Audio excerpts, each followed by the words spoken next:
Saat Nabi SAW mendengar tentang neraka Jahannam, Nabi 3 hari 3 malam tidak dapat makan, tidak dapat minum, hanya sujud kepada Allah. Sampai badan Nabi kurus dalam keadaan pucat. Siti Fatimah binti Muhammad Rasulullah SAW mengetuk kabar Nabi SAW, "Ya Rasulullah, wajahmu cukup sangat amat pucat. Engkau dalam keadaan kurus. Apa yang menimpa dirimu ya Rasulullah?" "Wahai Fatimah, bagaimana aku dapat selera dalam makanku? Bagaimana aku dapat istirahat sedangkan Allah ciptakan neraka Jahannam untuk umatku ya Fatimah?" Maka inilah yang dilakukan oleh Nabi SAW, sujud kepada Allah, memohon ampun. Tidak keluar dari lisan Nabi kecuali Allahumma gfir ummat Muhammad, Allahumma gfir ummat Muhammad, ya Allah ampuni dosa umat Muhammad. Inilah yang diminta oleh Nabi Muhammad SAW. Dan ayuhal hadirun, betapa penting cintanya kita kepada Nabi. Tatkala Nabi dalam keadaan sakratul maut, yang difikirkan adalah ummati, ummati, ummati. Tidak keluar dari lisan Nabi harta, tidak keluar dari lisan Nabi istri, tidak keluar dari lisan Nabi kecuali itu adalah keluarga, bukan, kecuali adalah umat Nabi Muhammad SAW. Rajab syahrullah, Rajab ini adalah bulannya Allah. Sya'ban syahri, Sya'ban ini adalah bulanku, kata Nabi SAW. Dan Ramadan adalah bulan umatku. Sebelum bertemu di bulan Ramadan, yang pertama, dosa jika kita meminta ampun kepada Allah, sebesar apapun dosa kita, datangnya bulan Rajab, dosa kita diampuni oleh Allah. Saat berjumpa dengan di bulannya Nabi, perbanyak lagi salawat kepada Nabi, maka kita makin dikenal oleh Allah bahwa kita sebagai umat Nabi Muhammad SAW.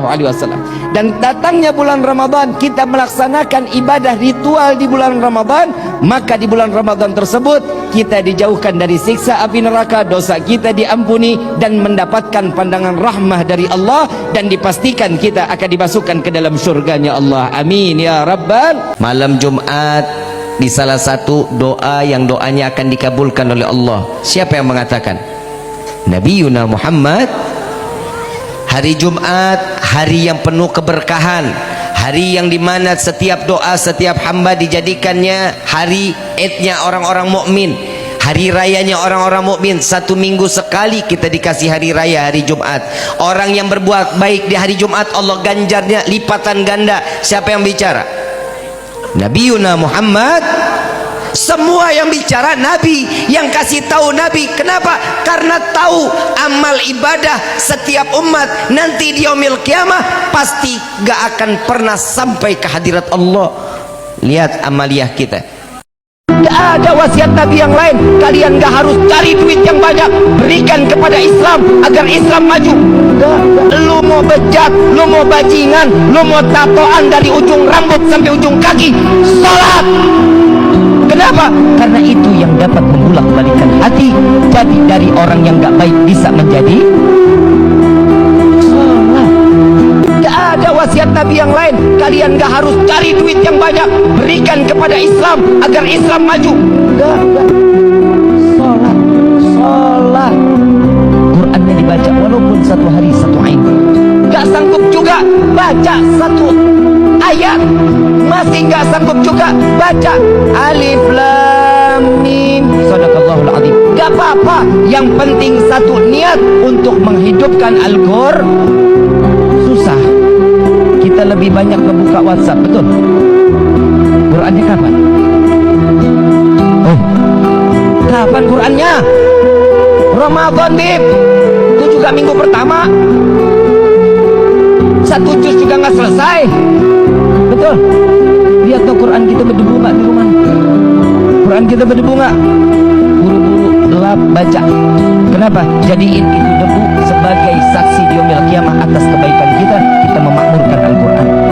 Jika ini Al-Quran nggak dibaca sampai ajal kita kembali kepada Allah, nih siap-siap debu ini akan menjadi saksi di yaumil kiamah. 1 langkah kita harus masuk ke dalam surga karena debu ini bersaksi, ya Allah, fulan ibn fulan, aku debu yang terhinggap di dalam Al-Qur'annya. Dia tidak pernah memegang Al-Qur'an, dia tidak pernah membaca ayat-ayatmu, maka aku tidak ridha jika dia masuk ke dalam surga. Ditarik kita ke dalam neraka Jahannam. Apa jawaban Allah saat malaikat Jibril mengatakan, ya Rabb, kekasihmu Muhammad meminta jaminan untuk umatnya. Sampaikan kepada Muhammad, akan aku jamin umatnya dan tidak akan aku hinakan di yaumil qiyamah. Kita nih yang lagi difikirin kita sama Nabi.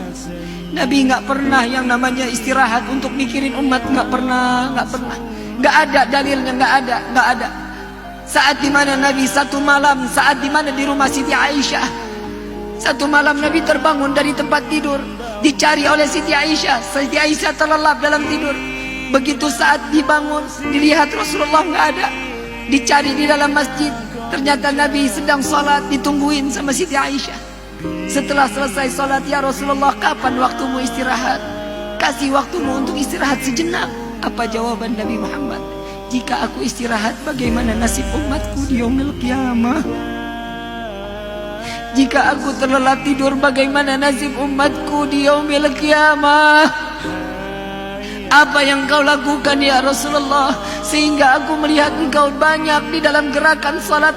Apa jawaban Rasulullah? Ya Aisyah, setiap malam aku harus menggelar daripada sorbanku. Untuk apa ya Rasulullah? Tidak kurang setiap hari, setiap malam aku salat taubat di hadapan Allah 1000 rakaat. Nabi pemegang kunci surga, Nabi yang namanya berdampingan dengan nama Allah, masih salat taubat 1000 rakaat.